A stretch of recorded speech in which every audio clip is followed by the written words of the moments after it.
ਬਾਣੀਏ ਤੇ ਜੱਟ ਦੀ ਜੋ ਲਿਹਾਜ਼ ਸੀਗੀ ਭਾਈ ਉਹ ਇਕੱਠੇ ਭੋਹੜੀ ਮਾਰਿਆ ਕਰਨ ਇੱਕ ਦਿਨ ਕੰਮ ਮੜ ਗਿਆ ਉਹਨਾਂ ਨੂੰ ਕੁਛ ਨਾ ਮਿਲਿਆ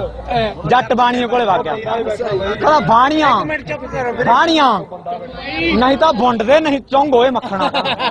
ਉਹ ਕਹਿੰਦਾ ਨਹੀਂ ਜੀ ਆਪਾਂ ਐ ਨਹੀਂ ਕਰਦੇ ਕਹਿੰਦਾ ਆਪਾਂ ਦੁੰਨੇ ਹੀ ਕਰ ਲੈਣੇ ਕਹਿੰਦਾ ਚੱਲ ਠੀਕ ਆ ਦੁੰਨੇ ਕਰ ਲੈਣੇ ਕਹਿੰਦਾ ਐਂ ਦੱਸੋ ਵੀ ਪਹਿਲਾਂ ਕਿਹੜਾ ਕਰੂਗਾ ਕਹਿੰਦਾ ਪਹਿਲਾਂ ਜਿਹੜਾ ਮਰਜ਼ੀ ਕਰ ਲੈ ਨਾ ਮੈਂ ਤੇਰਾ ਕੀ ਮੈਂ ਕਿਉਂ ਵਗ ਜਾਏਗਾ ਪਹਿਲਾਂ ਮੈਂ ਲਊਂਗਾ ਕਹਿੰਦਾ ਚੱਲ ਪਹਿਲਾਂ ਤੂੰ ਲੈ ਲਾ ਜੱਟ ਗੋਡਾ ਹੋ ਗਿਆ ਬਾਣੀਏ ਸੂੰਗਰੇ ਵਰਗਾ ਲੁੱਲੀ ਸਾਂ ਕਰਕੇ ਹਟ ਗਿਆ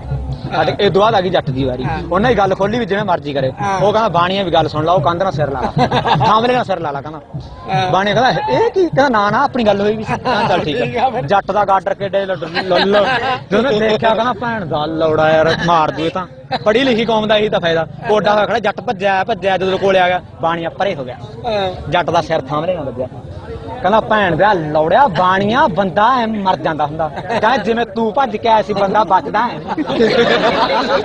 ਕਹਿੰਦਾ ਐ ਸਿਰ ਪਾਟ ਕੇ ਮਰ ਜਾਂਦਾ ਐ ਫਲੋਟ ਬੁੰਡ ਪਾਟ ਕੇ ਮਰ ਜਾਂਦਾ